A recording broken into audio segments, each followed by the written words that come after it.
Assalamualaikum warahmatullahi wabarakatuh.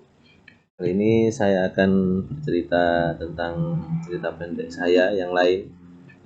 Jadi yang video-video kemarin itu cerita pendek Wonopuro, kemudian Garis Tak Sebangsa.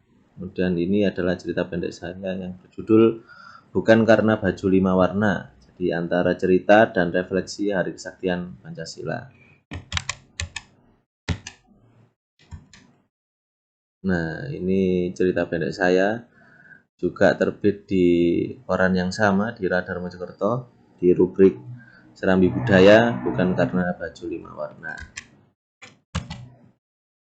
Cerita ini terilhami dari Hari Kesaktian Pancasila ya, 1 Oktober itu. Jadi saya kalau ingat tanggal 30 September itu jadi merasa sedih, kemudian ikut berempati ya, maksudnya dengan adanya kejadian yang menyebabkan para jenderal itu gugur, ya Jenderal Ahmad Yani, kemudian Jenderal Sutoyo, kemudian dan yang lainnya itu. Saya merasa, waduh kejam sekali. Jadi kenapa dengan misalnya hanya perbedaan pandangan saja, kemudian ya mungkin lebih dari itu ya, sehingga sesama anak bangsa harus saling membunuh. Maksudnya sebetulnya bukan saling membunuh, tapi beliaunya menjadi korban dari kejahatan itu ya. Jadi pokoknya tindakan-tindakan yang kriminal itu. Sehingga saya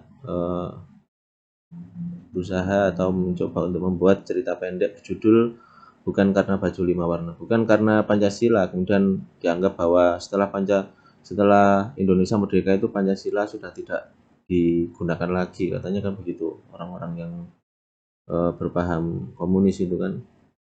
Jadi tidak, itu memang dibuat dari pendiri negara kita ini supaya menjadi landasan atau pedoman bagi semua masyarakat Indonesia, bahwa masyarakat Indonesia adalah masyarakat yang bertuhan. Jadi apapun agamanya, jadi masyarakat Indonesia adalah masyarakat yang bertuhan, yang mempercayai adanya suatu kekuatan di luar diri manusia yang sangat hebat. Ya yang Islam ya menjalankan syariat agama Islam, yang Kristen, yang Hindu, yang Buddha, yang Konghucu dan sebagainya itu juga menjalankan sesuai dengan keyakinan agamanya masing-masing. Jadi tidak ada, sebenarnya sudah selesai dan itu menjadi dasar negara kita, bahwa masyarakat Indonesia yang pertama itu adalah masyarakat yang bertuhan, yang mempercayai adanya Tuhan. Kemudian akhirnya saya membuat cerita, ya memang cerita ini saya mengeksplorasi dari pengalaman baca ceritanya Nabi Musa, misalnya seperti dihanyutkan sama orang tuanya, atau ceritanya Sunan Giri yang dihanyutkan sama orang tuanya, dan seterusnya. Yang intinya sebetulnya ini adalah cerita tentang seorang suami dan istri, seorang istri yang selingkuh ya, seorang istri yang selingkuh karena dia ikut suatu organisasi yang sebetulnya organisasi itu memang mengarah pada organisasi yang PKI itu. Jadi semacam berkhianat lah maksudnya. Jadi dia itu ingin mengambil suatu istilahnya ya, baju itu ya, baju, ingin merusak atau mengambil suatu baju, mencuri baju 5 warna itu yang dijahit sama orang-orang yang kompeten, maksudnya orang-orang yang ahli agama, ahli budaya, ahli punya ahli, semua ahli ya, yang menjahit baju itu, sehingga baju itu sangat berharga dan mau dimusnahkan, mau dihancurkan, mau dirobek, mau dibakar karena oleh istrinya itu, karena dihasut oleh orang-orang yang ikut di organisasi yang istrinya juga ikut dalam organisasi itu. Jadi sebenarnya simpel saja, cuman ceritanya agak cukup panjang, dan ceritanya itu ya konflik antara seorang suami dan istri itu.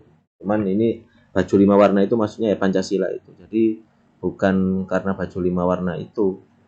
Jadi bukan karena baju 5 warna sebetulnya yang membuat eh, perpisahan ya, maksudnya di cerita ini. Ya, tapi karena memang eh, ideologi yang salah itu, paham yang salah itu yang diikutinya, yang tidak yang tidak memperhatikan atau tidak melihat belajar sejarah, ya sama seperti para pendiri negara kita yang membuat dasar Pancasila itu. Saya kira itu. Terima kasih. Assalamualaikum warahmatullahi wabarakatuh.